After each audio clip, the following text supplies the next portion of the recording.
waktu saya kuliah, saya belum bekerja, saya ngikut dia tuh. Naik motor? Naik motor. Jadi Anter. pick up barang, saya di belakang bawa kardus.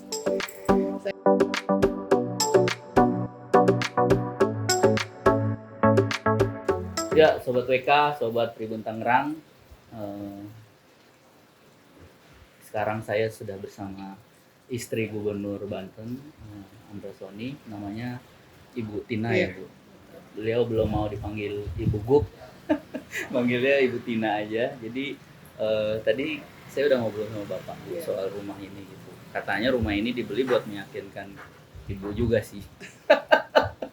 Pas diajak tuh gimana Bu? Ceritanya kan katanya diajak juga ya buat ngeliat ini ya. Oh iya, ya sebetulnya kami ini kawan lama lah, gitu kan. Ya pertemuan kami berdua itu di sekolah dasar. Jadi di Gandaria ya Bu ya? Iya, SD Gandaria 03 pagi Gandaria Utara. Jadi beliau itu pindahan dari Malaysia. Nggak banyak ngomong juga, ternyata bukannya gagu. Tapi nggak terlalu fasih berbahasa Indonesia karena menggunakan bahasa Melayu.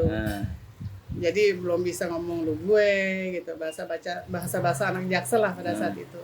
Ya jadi entah kenapa ya memang bukan jatuh cinta ya, pada saat itu saya lebih cenderung kasihan gitu, gampang berempati mungkin kali ya. Jadi tapi berarti taunya ada anak pindahan nih gitu. Ada anak pindahan.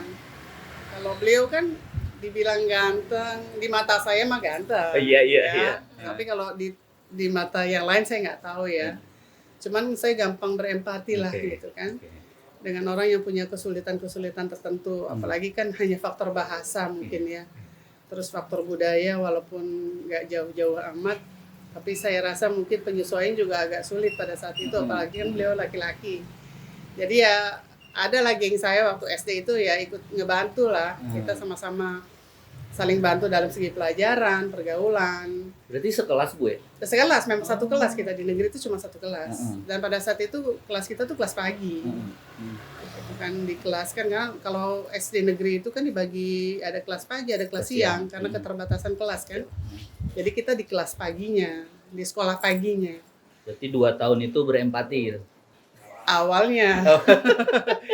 Ya tapi alamat lawan ya mungkin ya itulah sejarah-sejarah cinta monyet lah gitu kan. SMP bareng? SMP bareng, saya 3 tahun, terus sempat di kelas 2 itu satu kelas juga. Gitu. Itu pernah jalan bareng? Remaja tuh? Iyalah, tapi ya perjalanannya banyak, udah ngelihat, mungkin beliau udah ngelihat perempuan yang gimana, saya juga udah disibukkan sama belajar, karena memang orientasi saya itu belajar terus kan, kalau dulu tuh banyak ikut kegiatan les gitu. Dan saya juga cukup tahu diri lah, saya bukan orang yang cakep-cakep banget dan terbatas juga. Saya melihat laki-laki tuh biasanya ya karena masih kecil, bukan yang gimana-gimana juga, cukup tahu diri aja. Sekufu lah kalau saya mencari figur teman tuh, kadang-kadang itu sekufu. Cukup menempatkan diri, memposisikan diri, jangan terlalu tinggi juga dan jangan terlalu merasa rendah juga. Gitu. Jadi ya beliau termasuk orang yang enak diajak ngobrol sih, karena dominan barangkali ya. Jadi sebetulnya karakter kepemimpinannya mungkin kalau dulu orang menilai itu badung ya, bandel. Tapi setelah saya flashback mungkin disitulah letaknya ya, karena gift mungkin ya. Mungkin karena lingkungan, karena keadaan yang membentuk beliau. Mungkin ya, barangkali ya. Bukan saya istilahnya membanggakan beliau karena beliau pasangan hidup saya sekarang, tapi kalau saya flashback mungkin itu yang saya bisa ingat ya dari perjalanan saya hidup sebelum menikah. Itu yang saya ingat gitu. Sampai SMA juga sama sih, tapi cuma 1 tahun gitu. Karena beliau pindah ya? Iya, di Jogja dan di Bandung terakhir.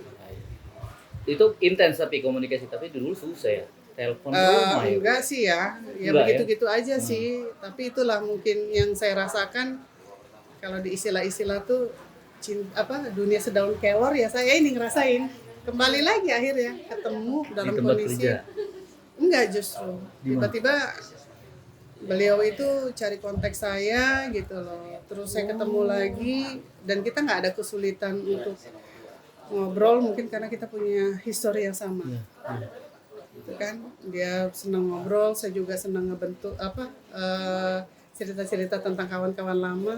Akhirnya kita putusin serius jalan bareng, dan itu 5 tahun Serius tuh sebetulnya. berarti pacaran atau gimana sih, Bu? Iya, karena kan ketemu juga dalam kondisi kita udah berpikir dewasa ya, bukan Oke. anak-anak lagi. Iya, iya. Gitu. Beda lah dengan dulu tuh main, seneng apa segala macam. Dan saya ingat juga sih dalam saat-saat sulit dulu waktu SD apa gitu, waktu kita banyak bantu, mungkin saya dominan barangkali ya membantu. Entah karena ada perasaan empati itu barangkali ya, atau mau dikategorikan saya suka mungkin iya, tapi dibilang itu cinta ya gimana ya, saya memposisikannya SD ya? bingung ya, SD soalnya. Tapi mungkin empati ya, karena memang itu sih yang lebih banyak saya rasain ya, itu faktor itu gitu ya, belas asihnya mungkin ya. Nah, pas di dunia kerja nih, Bu, kan Bapak dulu cerita di Messenger. Kemudian saya rela pindah kerja nih ke bagian sales marketing karena pakai dasi, lebih rapi. Dalam upaya memikat Ibu juga menurut beliau. Nah, Ibu ngerasa nggak sih? Oh iya, itu udah ketemu saya udah dalam kondisi saya kuliah malam juga itu. Kemudian beliau juga kuliah malam dan sudah jadi kurir sebetulnya kan. Terus saya memutuskan, ya kalau namanya perempuan kan siapa sih nggak pengen diajak susah, kok susah, terus sama lu susah lagi. Iya benar. Kan? Ya tapi entah, mungkin kita punya kesamaan histori barangkali ya, kesamaan sejarah bahwa kita sama-sama dari bawah gitu kan. Jadi saya mengenal orang ini nggak main-main gitu kan. Ya kalau mau dibentuk dari bawah nggak bercanda-bercanda ya ayo bareng-bareng, kalau nggak ya nggak usah buang-buang waktu saya. Oke. Jadi waktu saya kuliah, saya belum bekerja, saya ngikut dia tuh. Naik motor. Jadi pick up barang, saya di belakang bawa kardus. Saya ikut gitu loh, ikut beliau bawa kardus. Iya. Nanti setelah itu mau masuk kantor, terus karena malu dan perasaan gak enak gitu kan, kamu di shelter ya gitu. Turunnya di saya naruh dulu barang-barang ke gudang. Oh iya gitu. Jadi saya di shelter, nanti kalau udah jam kuliah masuk, saya baru di drop ke kampus. Jadi itu berulang-ulang sampai saya ada lowongan pekerjaan di kantor yang sama, terus saya jadi resepsionis. Gitu loh ceritanya di situ. Akhirnya mungkin dia semangat kan, karena kita punya tujuan. Ini udah kesini terus ya kita kepengen lebih kan, nggak cuman stagnan di titik yang sama. Saya udah jadi resepsionis, ya beliau berusaha jadi marketing, jadi di situ. Tapi Ibu nggak pernah deket gitu dengan yang lain, atau Ibu tipenya yang ya udah gue serius satu ya udah. Saya the one and only aja lah, kayak God. Ya nggak terlalu mungkin ada, tapi dalam perjalanannya ya kan kita berangkat juga dari orang yang nggak seberuntung yang lain ya. Kadang-kadang untuk gambling, untuk apa, saya nggak mau banyak pilihan. Kalau biarlah saya ngasih ruang itu untuk Bapak memilih masa depan ya, untuk masa depan ya, bukan pasangan hidup. Kalau dulu sih udah saya kasih ruang. Kalau mau buat main-main jangan milih saya. Karena dan disampaikan juga ya Bu ya? Udah, sampai akhirnya kita serius gitu kan. Kalau orang kan mungkin sibuk ngumpulin mahar, uang apa kalau di Makassar? Panai ya kan? Kalau kita enggak. Kita berdua ikut arisan, ngumpulin dari ini rumah 300.000. Itu duit arisan? Iya, uang barang. Ngumpulin barang 300.000, uang DP. Dan cuma segitu uang kita 300.000. Terus saya uang segitu berarti untuk saya pada saat itu. Saya bilang kalau uangnya hilang ya mana? Udahlah lillahi ta'ala ya nggak apa-apa juga uangnya hilang, ya jangan hilang dong gitu kan. Ini kan nggak ada lagi uang kita. Ya nangis saya kan takut uang itu hilang. Namanya baru DP. Tadinya rumah saya bukan ini tapi di belakang. Iya. Akhirnya digeser karena kita kurang uang muka. Tapi ternyata malah jadi jalan utama. Iya. Makanya rumah pertama tuh segala-galanya untuk saya gitu. Walaupun istilah ada rezeki yang lain gitu loh. Saya tetap tinggal di sini dengan anak-anak dan dengan Bapak. Nah Bu, ini kan anak 3 laki-laki semua. Iya. Perannya Bapak apa Bu? Maksudnya memberi nama atau gimana Bu? Ikut nggak dia tuh? Oh, iya, sebetulnya sih agak struggling juga sih nama anak laki-laki. Ah, Karena memang nggak punya banyak ide kita. ah. Terus ya sebagai bentuk kebanggaan dulu, saya bilang gimana kalau anak kita tuh kita namain ada nama kamunya aja semua, gitu kan. Oh iya, gitu kan. Terus saya kasih nama anak pertama saya Ferdiandra Putra, Oke. yang artinya udah Ferdi anak Andra, gitu Oke. kan. Terus yang kedua Raski Andra Dwi Putra, yang artinya ya anak kedua apa anak Andra ya Rizky ya, Iya. Raski itu artinya Rizky. Yang ketiga Raffi Andra. Sebetulnya singkatan sih Raffi Ferdi Raki Ferdi Andra gitu. Makanya Oh. namanya Raffi. Jadi itu gitu. aja sih biar semua laki-laki tuh menjaga adiknya yang terakhir deh, itu aja. Ya, sedangkan saya sendirian, Iya. nggak apa-apa. Saya juga nggak tahu kenapa Tuhan ngasih saya sendirian perempuan di rumah. Mungkin Tuhan punya rencana. Ya kalau kita flashback dan apa ilmu cocologi lah istilahnya sekarang itu, ya kenapa saya sendirian, kenapa saya di kerumuni laki-laki di rumah. Saya nggak tahu Tuhan menaikkan derajat kami setinggi ini. Itu Nggak dengan kebayang, banyak mungkin halangan rintangan yang nggak mungkin juga ringan kan. Cuman ya nggak bisa kita jabarkan, nggak bisa kita sampaikan di sini.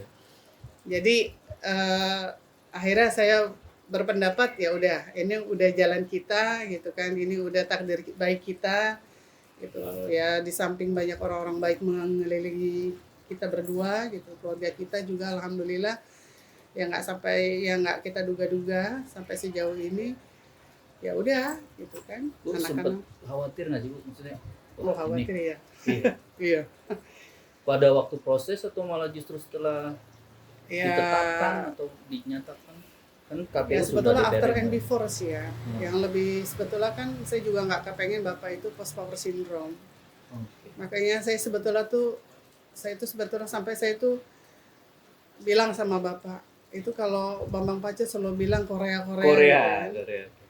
Apa iya kamu gitu kan, apa iya galak kamu si ini gitu. Kalau saya kan semuanya saya kembalikan ke yang di atas. Terus sampai ada lah gitu loh, salah satu Bambang Pacul itu ngebahas juga masalah 3 tokoh pewayangan dalam itu seorang pendamping lah gitu loh. Terus saya nyocok-nyocokin diri saya juga ya, nyari-nyari kayaknya saya bukan Ini di area Sri Kandi gitu kan, nggak akan cocok saya dampingin bapak kalau saya di posisi itu. Ya kan terlalu keras dan akan berbenturan. Kalau Larasati saya kayaknya belum ada di tingkat itu. Mungkin saya Dewi Sembadra. Saya mikir di situ aja gitu kan, yang harus nurut dan sebagai penyeimbang. Karena memang need of power dan need of balance-nya beliau gitu kan. Jadi saya di posisi ini pun sebetulnya saya menyeimbangkan juga. Ya mudah-mudahan sampai nanti Bapak dilantik dan menjabat di periode ke depan, mudah-mudahan saya mampu. Itu aja sih. Makanya Bapak bilang udah tugas ini kita bismillah aja, lillahi ta'ala aja gitu kan. Kita jemput takdir kita tanpa harus merekayasa apa-apa, kamu alamiah aja. Makanya saya bilang sama si Bapak, ini nggak salah, ini orang mau ke rumah kita main-main, tersangkanya kita pencitraan loh gitu kan. Soalnya saya nggak biasa gitu-gitu gitu kan. Saya kan nggak punya medsos gitu. Nggak terbiasa juga ketemu orang-orang hebat juga gitu kan. Karena memang hidup saya nggak penuh dengan settingan. Mengalir aja Bu ya. Ya ngalir aja begini aja gitu kan. Kalau memang Tuhan memberikan jalan gitu, memang sudah saatnya, ya udah saya jemput itu. Ya itu aja sih paling Mas Eko. Bu, terakhir Bu. Iya. Pesan buat Bapak kali ya, karena kan kalau udah berkuasa kan segala kemungkinan bisa ya, termasuk yang terpesona dengan hal-hal yang harusnya tidak milik kita. Iya. Ibu ngejaga ini tuh gimana? Sama ini, Bapak kan pasti nanti aktif banget ya, atau memang dari dulu aktif? Pulang tuh emang disediain makan dan makanan itu apa? Terus kemudian ngejaga stamina-nya Bapak nih gimana? Sebetulnya kan ini bukan kali pertama ya situasi periode yang 5 tahun mendatang yang akan dijalanin Bapak ya, walaupun levelnya itu udah pasti lebih sibuk. Kan Bapak dari 2014 Iya, dari 2014 itu pun sudah sibuk. Sebetulnya itu bukan hal yang baru buat saya karena waktu Bapak buka usaha ekspedisi, saya sudah terbiasa juga mobile. Iya. Jadi saya 5 tahun mendampingi Bapak sebelum nikah, udah terbiasa juga ke gudang, tidur di gudang bandara gitu. Dalam kondisi memang waktu itu kita belum terikat pernikahan, tapi kita mencari nafkah berbarengan gitu loh untuk menuju itu. Jadi harus nungguin barang, harus nungguin apa, cuman karena sudah menikah setelah itu ada anak, jadi posisi saya harus di rumah kan. Dan beliau harus ninggalin saya gitu. Itu juga ya. Ikut ngalamin Iya, membangun usaha. iya, walaupun saya tidak terlibat dalam urusan perusahaan secara detail ya gitu. Karena kalau jasa tuh ruhnya itu nggak ada di saya. Adanya di Bapak gitu. Membangun bisnis itu adanya di dia. Jadi setelah Bapak ngejabat itu kan semua pelimpahan hanya atas nama saya aja. Karena memang pejabat daerah tidak boleh memiliki nama di satu instansi perusahaan ya, takutnya nanti sana kesini. Iya. Ya setelah jadi ketua DPRD, tapi itu juga tertolong karena COVID gitu kan. Ya apa-apa kan banyak harus social distancing dan lain-lain, dan itu nggak terlalu signifikan sih ke sayanya juga, biasa aja. Nah setelah yang ini sih saya belum tahu harus seperti apa ya. Karena ini memimpin satu wilayah yang luas gitu kan. 9.600 km. Ya, ditambah lagi kan penduduknya juga banyak ya. Ya, saya belum bisa ngebayangin sebetulnya. Untuk jaga stamina Bapak aja dengan usia yang saya semakin hari semakin bertambah gitu kan. Vitamin, ya. Gimana sih Bu? Ada vitamin atau jamu? Ya sebetulnya sih akhirnya saya koordinasi tuh dengan Staff. tim-timnya aja sih, yang udah mobile ya. gitu kan, yang udah terbiasa. Nanti kamu kasih obat Bapak ya, ini karena beliau ada komorbid. Iya. Nanti kasih ini ya, jangan lupa minumnya ininya itunya gitu loh. Jadi memang saya agak kesulitannya itu ya menjaga stamina beliau secara direct. Iya. Hanya koordinasi via Ingetin aja ya. telepon. Kalau makanan favorit? Makanan favorit sebetulnya tuh jelek sih, makanan favoritnya goreng. Kalau masakan Ibu dah? Nggak ada yang spesial sih ya. Saya nggak Tapi dia terlalu- suka aja ya Bapak? Ya sebetulnya menghormati kali ya. Tapi mungkin yang membuat mungkin ya, ini GR-GR-nya saya. Mungkin yang membuat dia, kenapa dia bisa bermanuver di dunia politik sehebat ini, mungkin karena saya memberikan ketenangan di rumah ke anak-anak. Barangkali ya, mungkin kali ya. Ya mudah-mudahan bener ya. Bapak percaya gitu ya di rumah aman. Ya salah semua satunya gitu. itu gitu kan, anak-anak ya walaupun saya juga namanya anak sekolah pasti ada aja masalahnya gitu kan, nggak selalu berhasil dengan baik, ada aja yang ini yang itu, apalagi sudah di usia-usia tertentu. Tapi mungkin salah satunya itu, saya menjaga amanah beliau aja di rumah gitu kan. Pesannya buat Bapak Bu akan menjalankan tugas yang Iya, tidak saya berharap beliau bisa tetap amanah. Ya beliau kan selalu berpesan sama saya, jadi diri sendiri. Gitu. Saya juga berharap beliau jadi diri sendiri aja. Gitu, ya. Tidak perlu harus jadi orang lain gitu kan. Ya selalu bersyukur dengan setiap langkah yang diberikan Tuhan aja. Itu aja sih.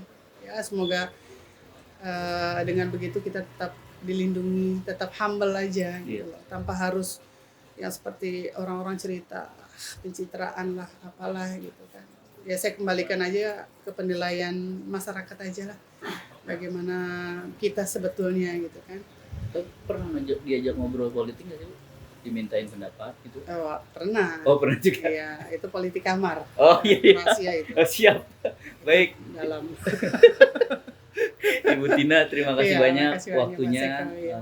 Sampai bertemu di lain Iya, kesempatan. terima kasih Mas Eko. banyak. Ya, demikian Sobat WK, Sobat Tribun Tangerang. Wassalamualaikum warahmatullahi wabarakatuh. Jangan lupa subscribe ya.